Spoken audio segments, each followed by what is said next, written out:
Good afternoon. I'm Brian Reagan. This is Tyler Kelly. We welcome you to our midday meditation. Today we are in Song of Solomon chapters 1 through 4, but we're going to read verses 1 through 4 out of chapter 1 for our text today. The Song of Songs, which is Solomon's, let him kiss me with the kisses of his mouth, for your love is better than wine. Because of the fragrance of your good ointments, your name is an ointment poured forth.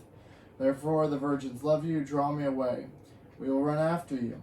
The king has brought me into his chambers, we will be glad and rejoice in you. We will remember your love more than wine, rightly do they love you. All right. So,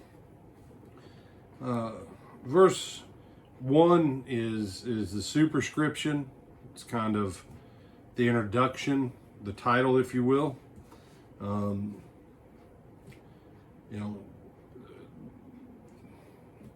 For those people who say, well, Solomon really didn't write this, you say, well, who wrote it? Well, we don't know.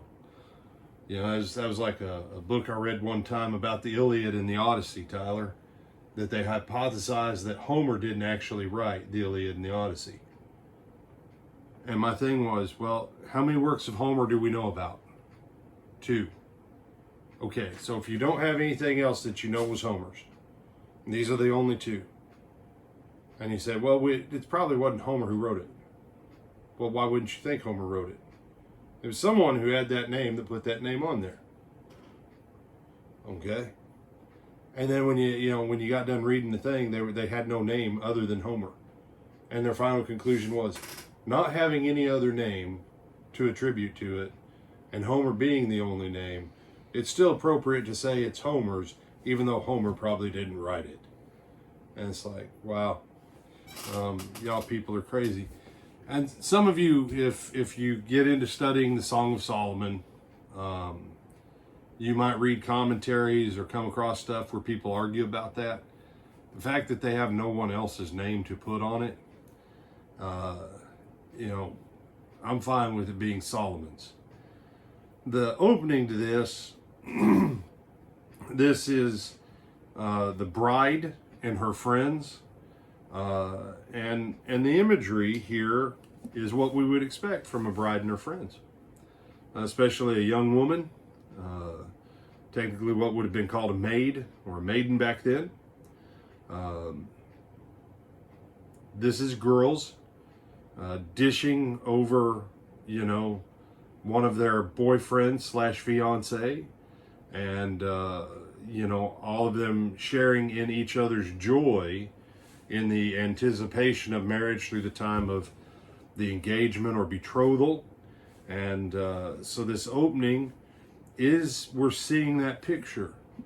The marriage has been agreed upon, arranged, and now they're in that excited phase looking forward to that time of marriage.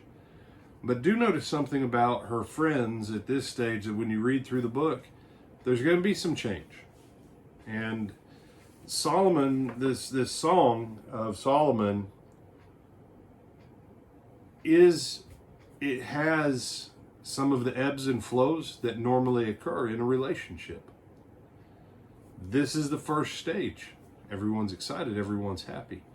As it moves through some other stages, some of these people who were friends of hers that we're happy for will become jealous of her. And we see this happen in life, where sometimes a woman has friends that they're still not married, or maybe their marriage didn't work out like they had hoped, and now there's some bitterness against the one who's still happy, and then as the song will unfold, there's going to be times where the husband is taken away by work, and he goes days without seeing her, and we're going to see that interplay of relationships.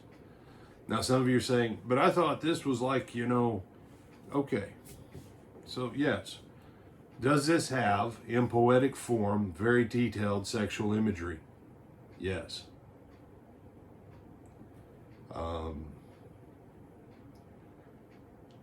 Every ancient religion